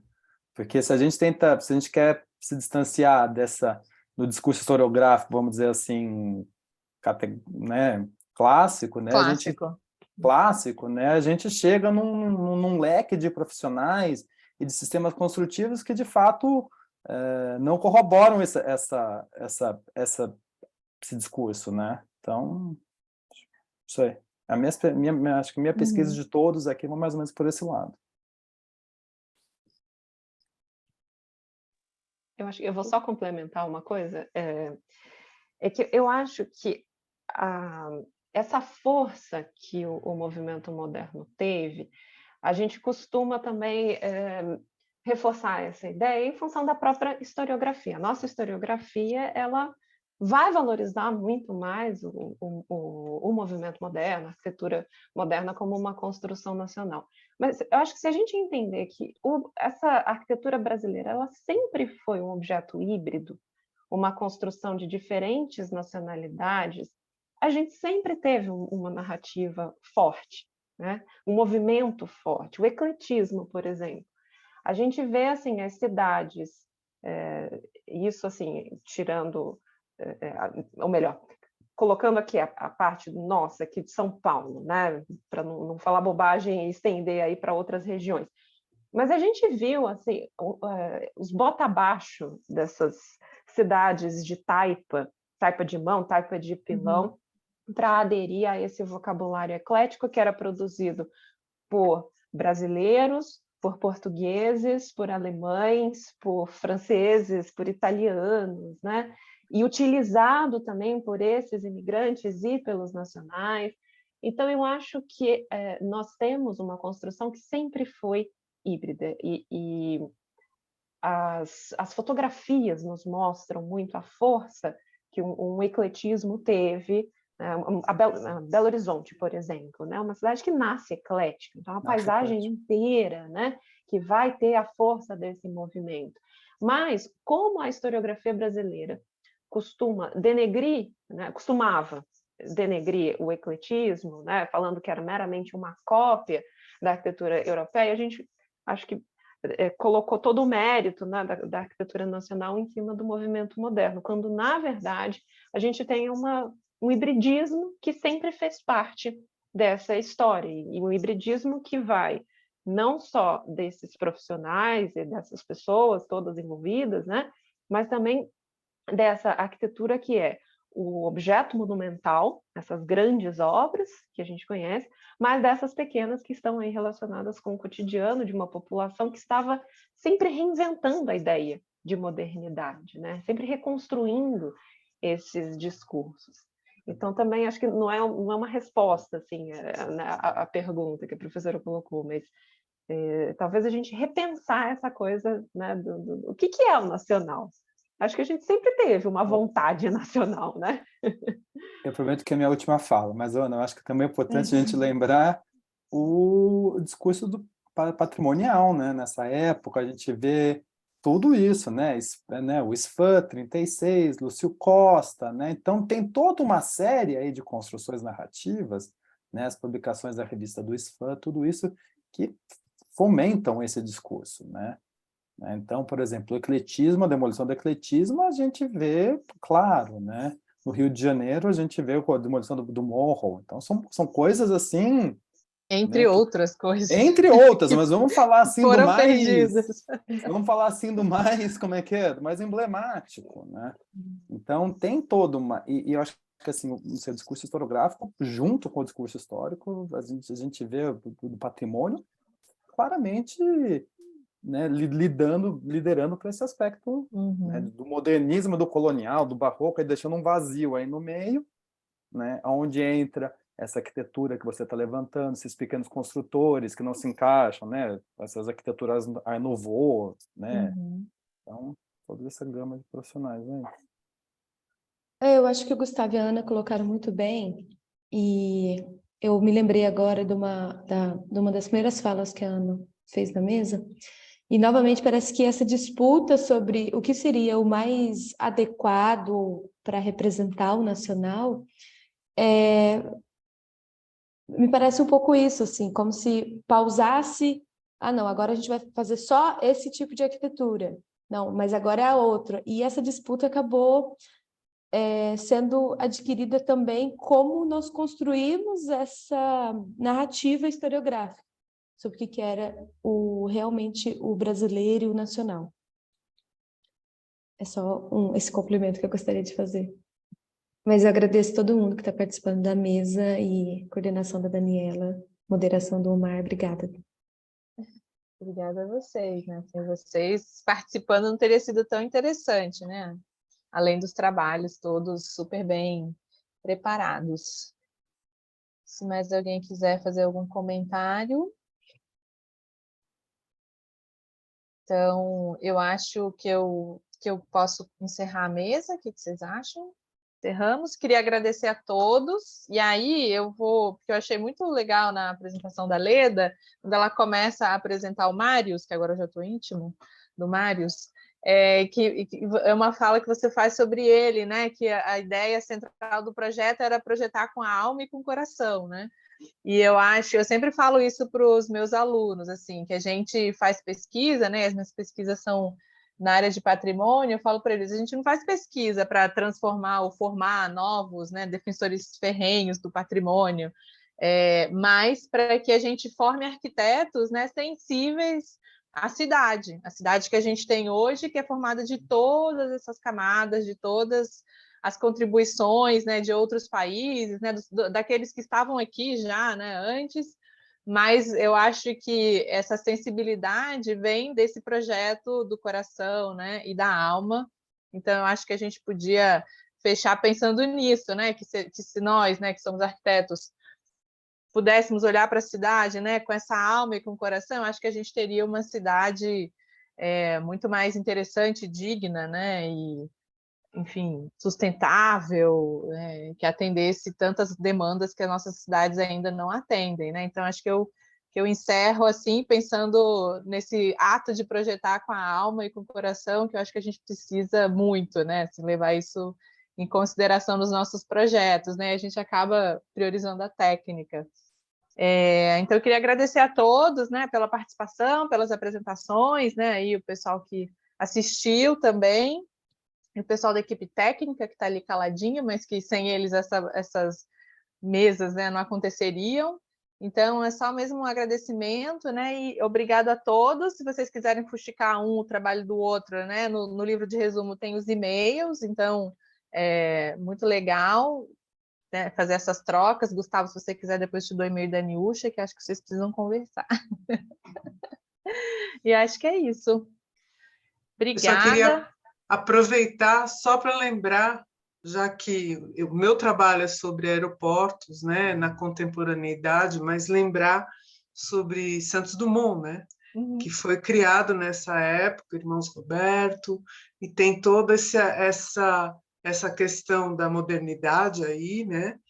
E, de uma certa forma, tem também a questão da transparência, dos dois andares, do embarque, o quanto que isso não espraiou e que a gente, às vezes, não tem noção o quanto isso foi entranhando. E eu acho que volta naquela questão que a Ana e que o Gustavo falaram, dessa mistura que é a nossa identidade, né? E que a Jasmine também falou, né? Só para encerrar também aqui. Muito bem, gente. Muito obrigada.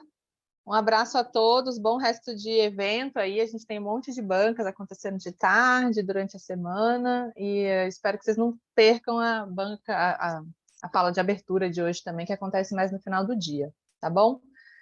Bom evento para todos, gente. Muito obrigada. Tchau, Obrigada, tchau. pessoal. Tchau, Obrigada. tchau. Tchau, tchau. Tchau, obrigada. Tchau, tchau.